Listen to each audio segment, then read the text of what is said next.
Covering Titanfall 2 on YouTube means I'm contractually obligated to say, why did I wait this long to play it? And I didn't think it'd be this good. That would be a lie though. I thought it was cool since its first appearance at E3 2013.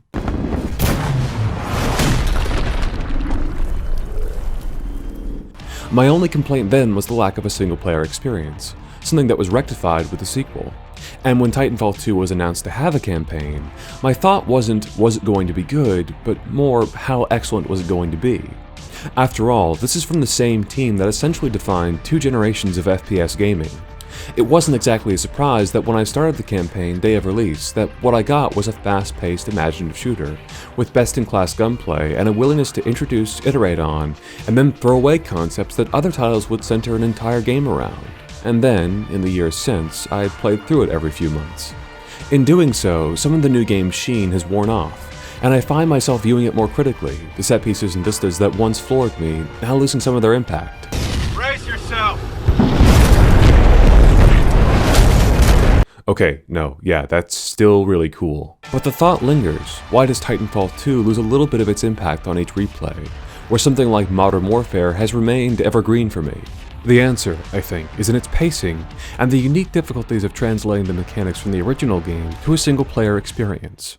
One of the most praised aspects of Titanfall 2 is its brevity, a game that crams a ton of novel ideas into a tight 5-hour runtime, all peaks and no valleys. But it's sort of like when you realize that humans need some fat, and that 0% body fat looks kind of weird. Titanfall 2 is so lean, and is so readily willing to abandon its best ideas, that I now feel like it's a little too short.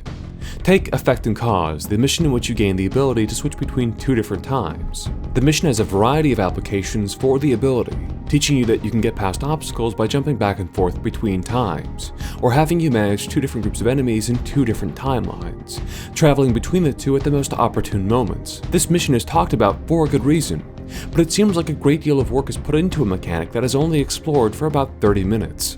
I'm not sure if the culmination of this mechanic should be chaining a series of wall jumps together or falling down a vent.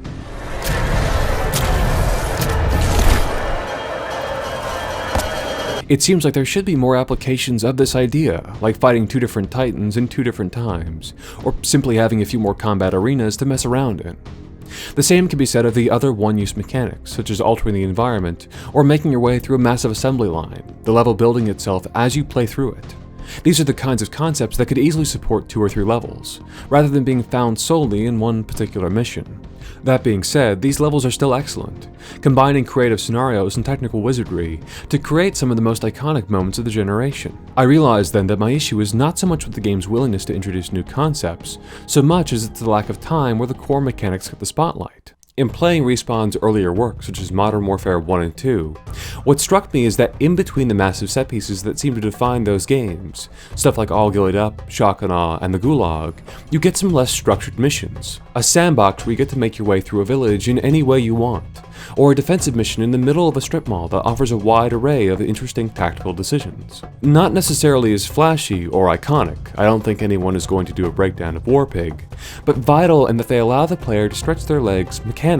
You get a bunch of tools that the game previously introduced, and now get to use them how you best see fit. This may be because the depth of a Call of Duty is far more limited, but I feel like the mechanics were better explored, with different engagement ranges, loadouts, and tactical opportunities being stressed. For example, Wolverines, a mission in Modern Warfare 2, isn't enjoyable because of a particular moment, but more the flexibility it offers in defending your position.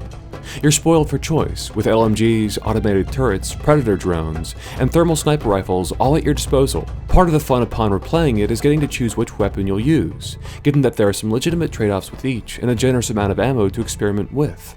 Combined with the new tactics the Russian forces use throughout, and the level gives ample reason to explore the combat sandbox.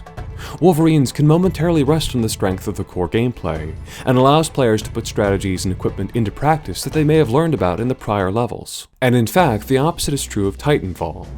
The campaign, while excellent, seems like it's operating on the assumption that the baseline mechanics are tired, or that the audience will already be familiar with them, when that couldn't be further from the truth. No game plays quite like Titanfall, with its marriage of movement and mechs, and yet there's still so much that's fundamental to Titanfall's identity that hasn't been explored.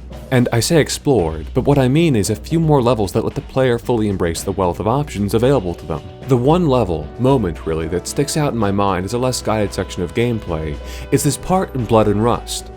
After being separated from BT, you find yourself in a fairly large room, one structured almost like a skate park out of a Tony Hawk game, where you can attempt to string together your movement abilities as you face the incoming enemy force. And unlike so many of the other levels, where clever use of your invisibility combined with your insane agility can allow you to skip massive chunks of the game, there's no avoiding combat here. That's not a bad thing, far from it in fact, as the act of controlling the pilot, the feel of firing weapons, is almost unrivaled in terms of responsiveness and in regards to how much there is to master.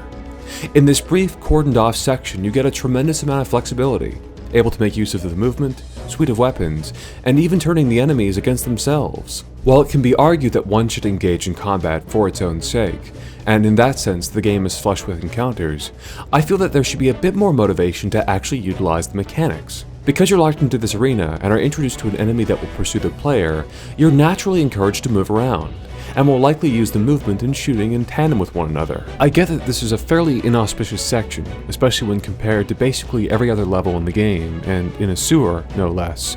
But in my mind, this represents Titanfall at its purest, encouraging the player to string together flashy combinations of moves, wall running into a slide, into a jump kick. To continue the Call of Duty comparison, 2 could have a few more moments like this, less structured sections that rely on the tremendous strength of the core mechanics.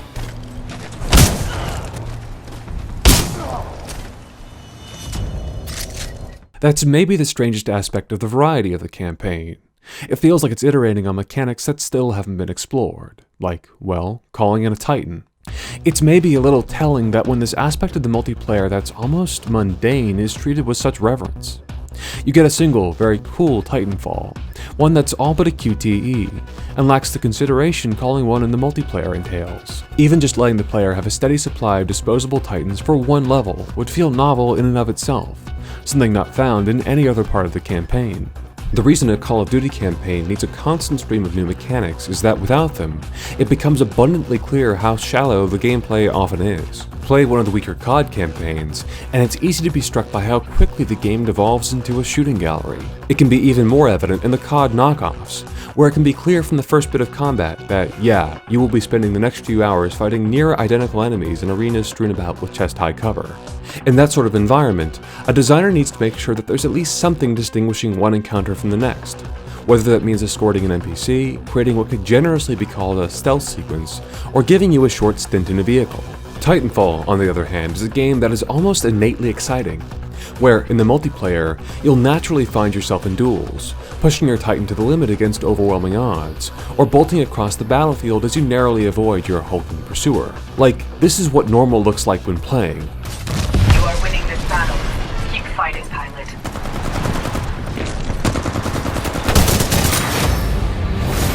This is a game where I wouldn't mind an objective like capture 3 points, or to hold a location against waves of enemies, as it seems almost guaranteed that some cool shit would happen. There are some surprising omissions from the Sandbox too. The game lacks any pilot versus Titan combat, meaning that there's nothing that captures what I viewed as one of the core appeals to the setting, this idea of a towering robot versus a nimble pilot, or any level that might offer a wider play area akin to the battlefields of the multiplayer. Perhaps the most surprising absence is the lack of any rival pilots. You fight other Titans as a Titan, but never a human with the same movement options as you. Now, all this is intentional. During the production phase, the game was made in what the developers called action blocks, essentially the rough draft of a cool idea.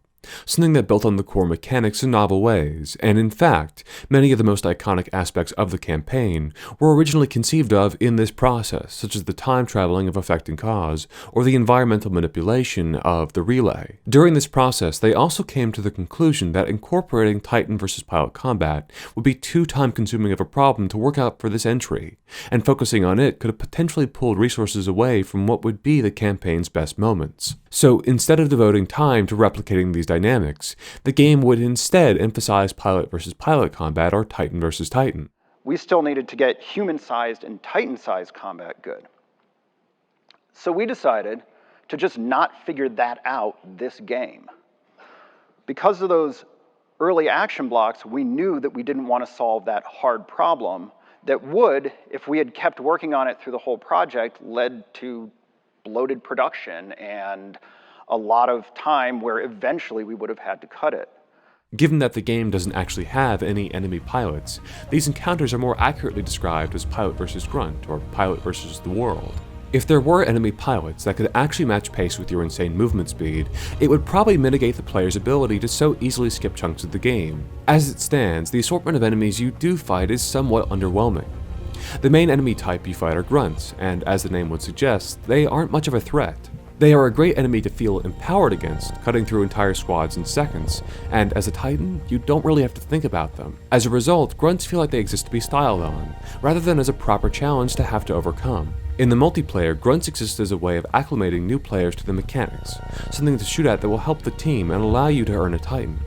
With a little time, you'll barely register their presence, blazing past them towards the enemy team. They are tailor-made to be fodder, a job they do extremely well, especially in the campaign, but there is something missing to these encounters. Even the addition of robotic enemies such as Reapers and the pinpoint accurate Spectres, while appreciated, doesn't alleviate the feeling that a vital piece of the combat puzzle is missing.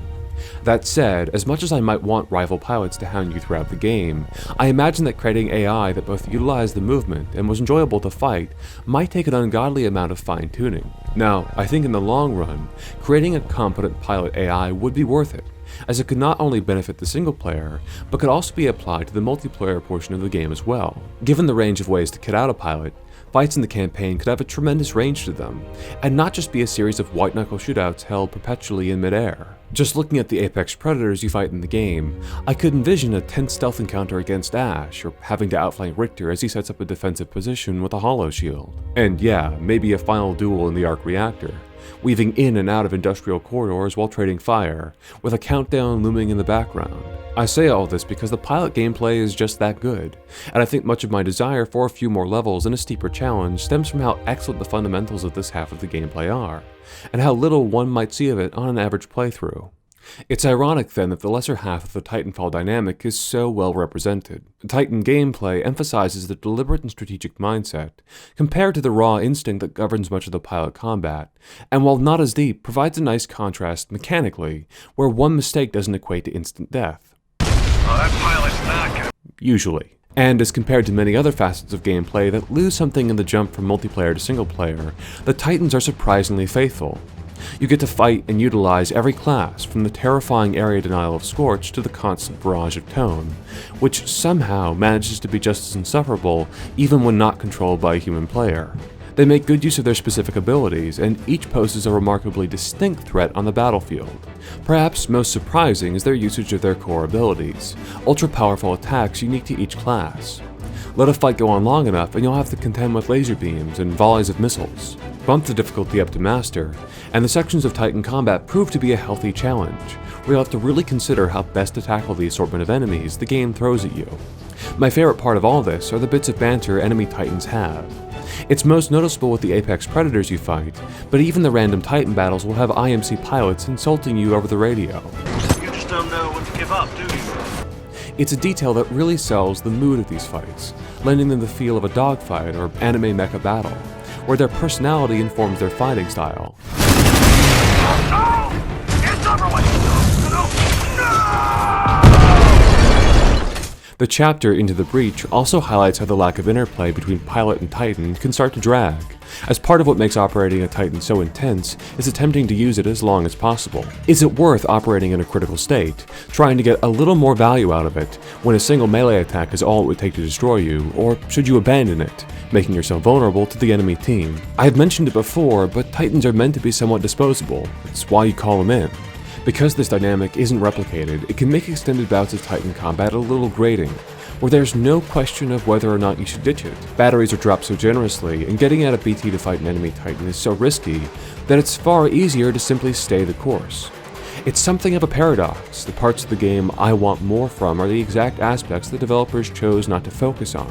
Given how unanimously praised the game has been, I think they made the right choice. I also want to acknowledge what a unique position Titanfall 2 finds itself in. The original was a game, both due to ambition and financial limitations, that was a hybrid between a multiplayer and single-player experience. where a space opera would take place as you were racking up kills in a session of team deathmatch, and where the sense of scope would be increased dramatically thanks to the amount of AI extras running around alongside human players. It was remarkable in that, for the most part, this blend actually worked. The narrative flourishes, adding definition to what would otherwise be a blur of multiplayer combat. And the combat itself? It's so good I've spent the video praising it. But this mixture of elements is an understandably hard thing to reverse engineer, making a single-player game out of a title that was fundamentally designed around the quick respawns and faster kills of the original. I've been really critical in this video, but I hope it's clear that my criticism comes from how much I enjoy what Titanfall does. No other game has captured the blend of aesthetics, genres, and gameplay styles that I enjoy so much, and yet there's still so much I think it could do. Maybe that's why I think the game could benefit from a few more missions, because it would mean seeing another sci-fi vista, another chance to pull off a move worthy of a highlight reel, a little more time in this world. I remember seeing Angel City for the first time back in 2014. It was such a compelling location, both distinctly futuristic and remarkably lived in. At the time, I thought it was almost a shame that such a cool locale would really just be a backdrop to some multiplayer chaos. With Titanfall 2, the chance to see more of this world was awesome, but I'm still left wanting to know what lies beyond the horizon, what Angel City is like, along with the myriad other locations you only get a glimpse of. And that contract from the beginning, there's a second part to it that I will fulfill, expressing the need for a sequel. It's a game with an overabundance of ideas, and perhaps the coolest aspect of Titanfall 2 is how it only seems like a small slice of this universe, and where Titanfall 3 could address some of my issues, presenting both new worlds and revisiting old mechanics. Until then, I think I'll keep revisiting the frontier. Thanks for watching.